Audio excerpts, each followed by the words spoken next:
Assalamualaikum warahmatullahi wabarakatuh. Perkenalkan, kami dari kelompok 6 dan kami ingin mempresentasikan demokrasi periode 1965 sampai 1998. Perkenalkan, nama saya Nasya Aura Putri Dayat, absen 24. Saya Zeli Marliati, absen 36. Saya Revanaya Humaira, absen 30. Saya Rizky Nugraha Wijaya, absen 31. Di sini saya akan menjelaskan apa itu Supersmart. Supersmart adalah surat yang mengawali peralihan kepemimpinan nasional dari pemerintah Orde Lama ke Orde Baru. Lewat surat yang dikeluarkan pada 11 Maret 1966 ini, terjadi penyerahan kekuasaan dari Presiden Soekarno ke Soeharto yang saat itu masih menjabat sebagai Menteri atau Panglima Angkatan Darat. Supersmart dikeluarkan dengan tujuan mengatasi konflik dalam negeri, saat itu yang salah satunya dapat dipicu dari peristiwa G30 PKI. Isi Supersmart. Ada 3 versi isi Supersmart yang datang dari Pusat Penerangan Puspen TNI AD, Sekretariat Negara, Setnek, dan Akademi Kebangsaan.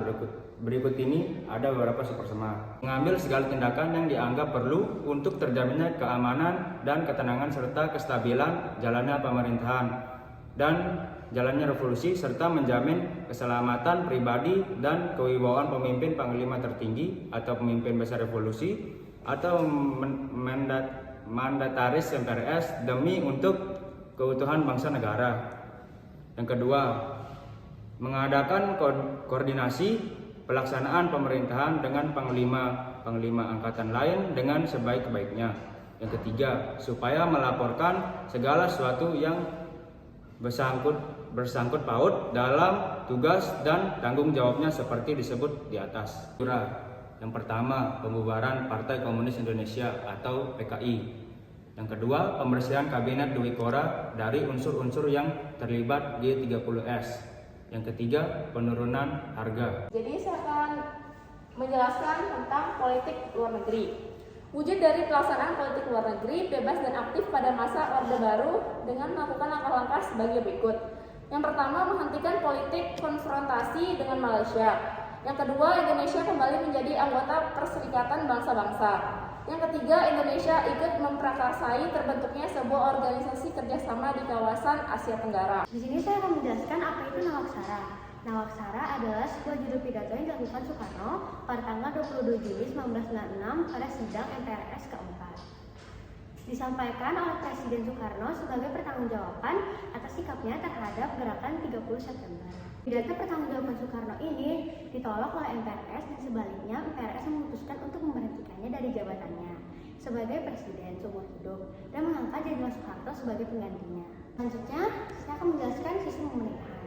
Era sistem pemerintahan pada masa Orde Baru dalam bentuk Negara Indonesia Kesatuan atau NKRI.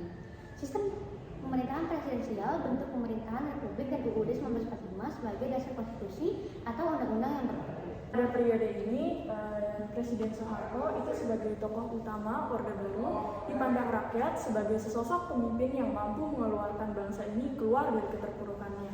Visi utama pemerintahan Orde Baru ini adalah melaksanakan Pancasila dan UUD 1945 secara murni dan konsekuen dalam setiap aspek kehidupan masyarakat Indonesia.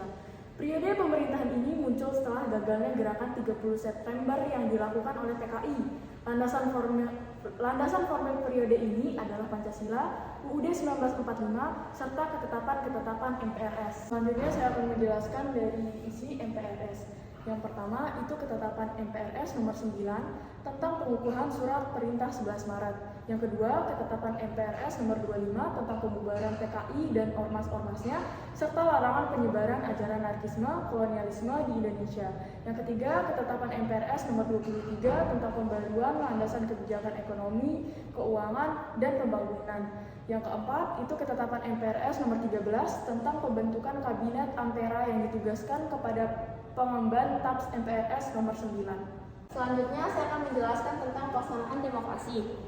Era baru dalam pemerintahan dimulai setelah melalui masa transisi yang singkat, yaitu antara tahun 1965 sampai 1988. Ketika Jenderal Soeharto dipilih menjadi Presiden Republik Indonesia, era yang kemudian dikenal sebagai Orde Baru dengan konsep demokrasi Pancasila.